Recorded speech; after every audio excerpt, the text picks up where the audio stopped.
Փաշինյան հարցը, որը հնչեցնելու եմ, մի փոքր այլ ձևակերպմամբ ձեր վերջին ասուլիսի ժամանակ եմ հնչեցրել, բայց քանի որ գործընթացները, իրողություններն ու գործողությունները շարունակվում են, ստիպված եմ մի փոքր այլ ձևակերպմամբ հիմա հնչեցնել։ Ինչպես է ստացվում, որ ամեն անգամ, երբ Ադրբեջանի հոգևոր առաջնորդ Ալաշքյուր Փաշազադեն անդրադառնում է հայ առաքելական եկեղեցուն, նշելով, որ խաթարում է խաղաղության գործընթացը, Երևանում պրոցեսներ են սկսվում, կալանավորվում են հոգևորականներ, հնարավոր է, որ ձեր կողմից հայ առաքելական եկեղեցու վրա հարձակումը Ադրբեջանի հետ խաղաղության գործընթացի մի մաս է կազմում։ Նախ սկսենք նրանից, որ իմ կողմից հայ առաքելական եկեղեցու վրա հարձակում չկա։ Ես ուզում եմ մենք արձանագրենք հետևյալը։ Ուրեմն հայաստանյան առաքելական Սուրբ եկեղեցու թղթերում որևէ տեղ գրած չի, որ կաթողիկոսի պաշտոնում գտնվող անձը եւ եկեղեցին նույնական են։ Որևէ տեղ գրված չի, որ եպիսկոպոսը եւ եկեղեցին նույնական են։ Հայաստանյան առաքելական եկեղեցու պատմության մեջ եղել են մի շարք, եթե ոչ բազմաթիվ դեպքեր, երբ օրինակ կաթողիկոսը պաշտոնանկ է արվել, հրաժարական է տվել եւ գնացել։ Այսինքն իսկ ինչ է տեղի ունեցել դրանից հետո։ Դրանից հետո ինչ է տեղի ունեցել, մենք դրա արդյունքում եկեղեցին փլուզվել է, ոչ չի փլուզվել։ Էլ չեմ ասում նախկինում Հայաստանում դեպքեր եղել են, երբ որ եպիսկոպոս քրեական պատասխանատվության է ենթարկվել եւ տարիներ է անցկացրել բանտում։ Հիմա իմիջայլոց եթե ես իմ լրագրողական տարիներից եմ դա հիշում, բայց ես հասկանում եմ, որ մեր իրականության մեջ այդ հիշողությունը չկա։ Քրեական օրենսգրքով առնվազն կալանավորվել է եւ երկար ժամանակ, չգիտեմ, դատավճիռ եղել է, թե չէ։ Եթե չեմ սխալվում, նույնիսկ անունը կարող է հիշեմ։ Կարծեմ Ասողիկ Սրբազան եւ Ասողիկ եպիսկոպոսը կալանավորվել է քրեական օրենսգրքով, եւ դա ինչ է տեղի ունենում։ Ինչ վերաբերվում է ձեր հարցին, որ հնարավոր է, ոչ հնարավոր չի։ Որտեղ նման բան չի կարող տեղի ունենալ։ Հիմա եթե դուք ես անկեղծ ասած դուք եք հետևում, ես չեմ հետևում Ադրբեջանի հոգևոր առաջնորդի հայտարարություններին եւ ես բան չունեմ ասելու, ես գուցե շատ մեծ թերություն է, բայց ես չեմ հետևում։ Նույնիսկ միջազգային հարթակներում Ադրբեջանի հոգևոր առաջնորդի արած հայտարարություններին եւ եթե ուզում եք որևէ գործողություն համադրել որևէ այլ գործողության մեջ, ասենք այսօրվա իմ բրիֆինգը կարող է համընկնել տասնյակ իրադարձությունների հետ Ադրբեջանում, Թուրքիայում, Իրանում, Ռուսաստանում, Վրաստանում, Միացյալ Նահանգներում, Մերձավոր Արևելքում, Իսրայելում, Գազայի գոտում, Պաղեստին, ուր ասեք, Ալժիրում, Նամիբիայում, Անգոլայում, Ավստրալիայում, նույնիսկ Անտարկտիդայում եւ Հյուսիսային Բևեռում, նույնիսկ Մեծ Բրիտանիայում եւ Նոր Զելանդիայում, նույնիսկ Սինգապուրում եւ Ճապոնիայում, նույնիսկ Նորվեգիայում եւ Շվեդիայում, բազմաթիվ իրադարձություններ, եւ դա ինչ է նշանակում։ Այն փաստը, որ դուք հարց տվեցիք հիմա այս պահին, հիմա եթե մենք հետազոտություն անենք, կհամընկնի մեծ հավանականությամբ գուցե Ադրբեջանի հոգևոր առաջնորդի կամ որևէ հոգևոր գործչի որևէ գործողության հետ։ Հիմա մենք փորձենք գտնել Ադրբեջանի որևէ падգամավորի որևէ գործողության հետ։ Ադրբեջանի կառավարության որևէ ներկայացուցչի որևէ գործողության հետ։ Եվ դրանից հետո դուք ստիպված կլինեք պարզաբանել այն հարցը, որ դուք այստեղ տվեցիք, արդյոք կապ ունի, ասենք, Ադրբեջանի որևէ մզկիթի հոգևոր ծառայողի արած որևէ հայտարարության հետ, կամ կարող է պարզվի նամազի ժամ էր հիմա, այն պահին, երբ որ դուք հարցը տվեցիք, աշխարհի հազարավոր մզկիթներում կամ գուցե հարյուրավոր մզկիթներում հայտարարվեց նամազի մեկնարկ եւ կարող է հնչել հարց, իսկ ձեր հարցը արդյոք պատահական համընկավ նամազի մեկնարկի հետ։ Ես ոչ թե ուզում եմ ձեզ հակադարձել, ես ուղղակի ուզում եմ ցույց տալ ձեզ, որ եթե որևէ մեկը ուզենա գտնել համընկումներ ձեր հարցի, հա, էտել է, չէ, բան, մեկ էլ ասում են, հա, այս փոխ, այս ինչ գույն է, որ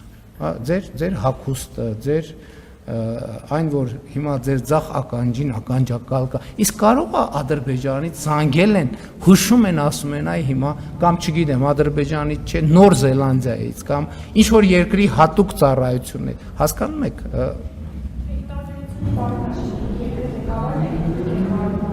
Ներողություն եմ խնդրում, իմ այդ թերության համար ես ձեզնից ներողություն եմ խնդրում, որ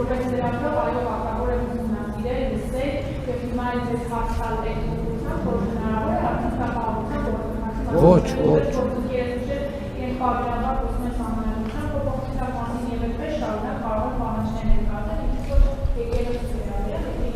Ոչ։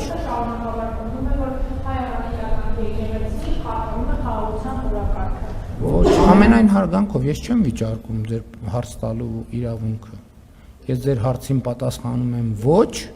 եւ հիմնավորում եմ թե ինչու ոչ։ Պարոն վարչապետ, դուք լրագրողին պատասխանելիս ասում եք կարող է ձեր հարցնել համընկնի Ադրբեջանում այս պահին անցկացվող նամազի հետ, բայց մենք տեսնում ենք, որ ձեր քննադատությունները ուղղված ամենայն հայոց կաթողիկոսի մյուս հոգևորականներին համընկնում է իրավապահների գործողությունների հետ։ Լրագրողը այս դեպքում Ադրբեջանում նամազ անցկացնելու հետ կապված լիազորություններ չունի, բայց դուք ԱԱՑ-ին, մյուս իրավապահ համակարգին ի պաշտոնե ցուցումներ տալու լիազորություններ ունեք։ Հիմա այստեղ հարց է առաջանում, արդյոք դուք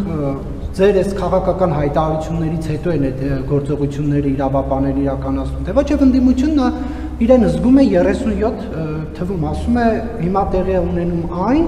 ինչ 37 թվին էր տեղի ունենում, դուք սա ինչպես եք մեկնաբանում։ Ну, ես զարմանքով արձանագրեցի, որ մեր ընդդիմության մեջ կան մարդիկ, ովքեր 37 թիվը տեսել են եւ նույն զգացողությունները ունեն։ Գիտեք, ես այն քննադատությունները, որ հնչեցրել եմ, այդ քննադատությունների նմանվող քննադատություններ ես հնչեցրել եմ դեռևս 1995 թվականից եւ գուցե մի փոքր ավելի վաղ ժամանակից։ Մենք ձեր հարցի համար կա շատ կոնկրետ մեթոդաբանություն։ Հիմա այդ գործողություններ նախ ես բացառում եմ, պարզապես բացառում եմ, որ այն գործընթացները, որոնք տեղի են ունենում եւ որոնց մասին հայտարարվում է, դրանք որևէ կերպ դուրս լինեն իրավական ընթացակարգերի եւ օրենքի շրջանակներից։ Ես դա պարզապես բացառում եմ։ Երկրորդը,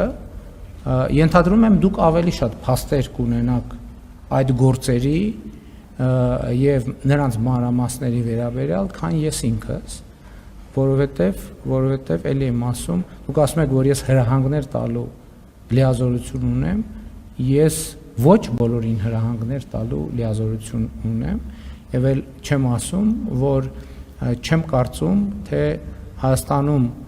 կան պաշտոնյաներ, ովքեր պատրաստ են ապօրինի հրահանգներ իրականացնել։ Հայաստանի Հանրապետությունում պետական ինստիտուտները գործում են իրենց լիազորությունների եւ իրենց վերապահված իրավունքների շրջանակում։ Նույնիսկ եթե հրահանգ տրվի, ով է այդ հրահանգի ապօրինի գործողության պատասխանատվությունը, ով է վերցնելու։ Չկա նման բան պարզապես չկա նման բան։ Եվ էլի, գիտեք, Հայաստանում մի այսպիսի բան կա, մի այսպիսի երևույթ կա։ Կարող է պարզվի, որ քրեական պատասխանատվությունից խուսափելու լավագույն ձևը ընդդիմադիր քաղաքական գործունեություն ծավալելն է։ Դե դառնում ես ընդդիմադիր, իմանալով, որ դու օրենքի հետ այս խնդրեմն ունես, այն խնդրեմն ունես, այն խնդրեմն ունես, այն խնդրեմն ունես, եւ բան չի պատահի, շատ լավ։ Իսկ եթե այդ հանկարծ այդ ամեն ինչ կբացահայտվի, խնդրեմ իհարկե ամենալավագույն ձևը։ Ես այս վերջերս ասեցի, այդ տենց մի անց կար, որ պաշտոնյա էր մեր ստեղծած կազմակերպությունում, հենց հայտնվեց հետախուզման մեջ, պարզվեց, որ ամբողջ կյանքը ընդդիմադիր ա եղել։ արդեն սկսեց ուրիշ ձևով խոսալ իմ մասին, այսինքն տպավորություն է, որ տենց 37 թվից մինչև այսօր ընդդիմադիր քաղաքական գործունեություն են ծավալ։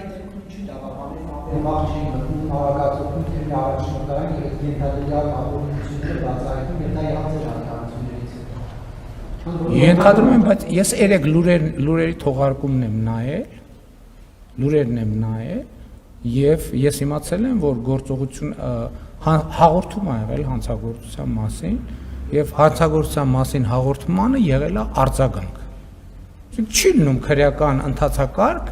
առանց հանցագործության մասին հաղորդագրության։ Ինչու չեն արել։ Ենթադրում եմ հանցագործության մասին հաղորդման բացակայության պատճառով, այսինքն տեղեկություն չի եղել, այտենց չի լինում, որ իրավապահներն ասում են, մեկ էլ ասում են, մտնենք մի հատ այս դուռը տենանք, ինչ կա դռան հետ։ Իհարկե այդպիսի ռեժիմեր ենթադրում եմ օպերատիվ հետախուզական գործունեության մասին օրենքի շրջանակներում կարող է լինել, բայց առնվազն լուրերի երեկվա թողարկման կամ այն ինչ որ ես երեք հասկացա, այդ տրամաբանությունն է։ Բայց դա դուք էլ պետք է իմանայիք, ինչ եք ինձ հարցնում։